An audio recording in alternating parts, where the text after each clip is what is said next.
अस्सलाम वालेकुम दोस्तों, ऐसे अच्छे वीडियोस के लिए रोहुरा चैनल को सब्सक्राइब कीजिए। खुशामदीद।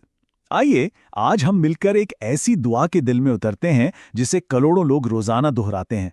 ये एक ऐसे सफर की कहानी है जो हमें सीधे रास्ते की तरफ ले जाता है।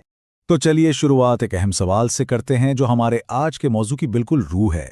क्या ये मुमकिन है कि एक सादा सी दुआ जिसे बार बार दोहराया जाए वो वाकई किसी की पूरी जिंदगी का हर एक लम्हे का रुख बदल सकती है? अच्छा, इस दुआ की गहराई में जाने से पहले ये ज़रूरी है कि हम इसके माहौल को, इसकी सेटिंग को समझें। बात शुरू होती है हफ्ते के एक बहुत ही ख़ास दिन यानी जुमा की फजीलत से।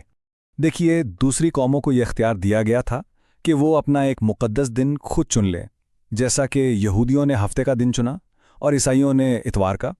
लेकिन मुसलमानों के लिए ये मामला थोड़ा अलग था। इसका मतलब ये हुआ कि मुसलमानों ने जुमा का दिन चुना नहीं, बल्कि ये उन्हें एक ख़ास तोहफे के तौर पर अता किया गया था। एक ऐसा दिन जो आप कह सकते हैं बरकतों और दुआओं की कबूलियत के लिए ख़ास है। ठीक है, तो हमने दुआ के कब यानी वक्त की बात कर ली। अब चलते हैं उस ज़ात की तरफ जिससे दुआ की जा रही है। कुरान के बिल्कुल शुरू में अल्लाह अपना तारुफ वो किस तरह करवाता है?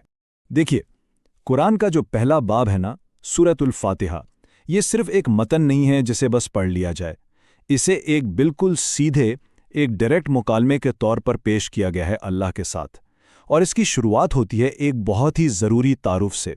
अल्लाह ताला ने अपना तारुफ किसी ऐसे नाम से नहीं करवाया जिससे खौफ आए, जैसे अल-जब्बार, बल्कि उन्होंने नाम चुना रब। और रब का मतलब है वो ज़ात जो बहुत प्यार से पालती है, सहारा देती है और रहनुमाई करती है। और इस मोहब्बत को समझाने के लिए एक बड़ी ज़बरदस्त मिसाल दी जाती है। सोचिएगा ज़रा, एक माँ की अपने बच्चे से जो शदीद मोहब्बत होती है ना, वो भी रब की बेइंतहा मोहब्बत के सामने कुछ भी नहीं है, बस एक साया है। तो फिर इस बुनियादी बाब का, जिसे कुरान का दिल भी कहा जाता है, इसका असल पैगाम, इसका निचोड़ क्या है? यहाँ एक बहुत ही दिलचस्प बात सामने आती है जो हैरान कर देती है। कहते हैं कि जितनी भी आसमानी किताबें हैं उन सब का खुलासा कुरान में है। फिर पूरे कुरान का खुलासा सूरतुल फातिहा में है, और सूरतुल फातिहा का भी सारा निचोड़ इस एक आयत में आ जाता है। और इस आयत में एक लफ्ज़ है इया का, यानी तेरी ही। ये छोटा सा लफ्ज़ सब कुछ बदल देता है। जैसे ही दुआ करने वाला तेरी कहता है तो अल्लाह एक दूर के तसव्वुर से निकलकर एक बिल्कुल सामने हाजिर व नाजिर हकीकत बन जाता है। तो ये दुआ एक मोनोलॉग नहीं रहती, ये एक डायलॉग बन जाती है। अच्छा, तो जब ये बराह रास्त ताल्लुक बन गया, उसके बाद जो दुआ मांगी जाती है वो एक ही सबसे बुनियादी दुआ है।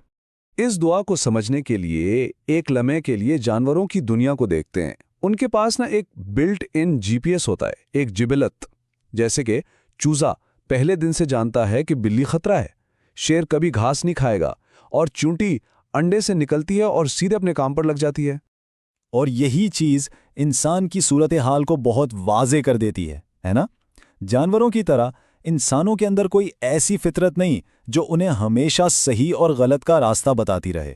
वो इसीलिए इस दुआ का मरकज़ी ख्याल, इसकी बुनियादी दरख्वास्त एक ऐसी चीज़ की इल्तिजा है जिसकी इंसानों को सबसे ज़्यादा ज़रूरत है, और वो है हिदायत, गाइडेंस। लेकिन ये समझना ज़रूरी है कि ये हिदायत सिर्फ आखिरत के लिए नहीं मांगी जा रही। नहीं, ये तो हर लम्हे के लिए है। यहाँ इस दुनिया में अभी इस वक्त के लिए एक मुसलसल दरख्वास्त है। और इसीलिए 5 वक्त की नमाजें हैं। ये एक तरह के चेक पॉइंट्स हैं पूरे दिन में। हर नमाज एक नया मौका है, एक फ्रेश स्टार्ट। फजर में हम दिन के लिए सही रास्ता मांगते हैं। ज़ोहर तक अगर भटक गए तो फिर से रास्ते पर आने की दुआ करते हैं। फिर असर में, फिर मगरिब में। ये एक मुसलसल रीसेट है। और ये जो सिरातुल मुस्तकीम यानी सीधा रास्ता है ना, इसका मतलब कोई तंग सी गली नहीं है। अरबी ज़ुबान में सिरात का लफ्ज़ एक चौड़ी, खुली, साफ सुथरी सड़क के लिए इस्तेमाल होता है। वो रास्ता जिस पर चलना आसान हो। इस बात को समझाने के लिए एक बड़ी ही कमाल की जदीद मिसाल दी गई है। सिरातुल मुस्तकीम मांगना बिल्कुल ऐसा है जैसे हम अल्लाह से कह रहे हैं कि या अल्लाह, मुझे ज़िंदगी की इन तंग टूटी फूटी गलियों से निकाल कर एक आलीशान मोटरवे पर डाल दे जहां कोई रुकावट ना हो और सफ़र तेज़ी से हो। तो ये सारी गुफ्तगू हमें एक आखिरी सवाल पर लाकर छोड़ती है कि इस मुसलसल हिदायत के तसव्वुर को सामने रखते हुए ज़िंदगी के इस सफ़र में वो कौन सी टेढ़ी सड़क है जिसे सीधे रास्ते की ये दुआ हमारे लिए सीधा कर सकती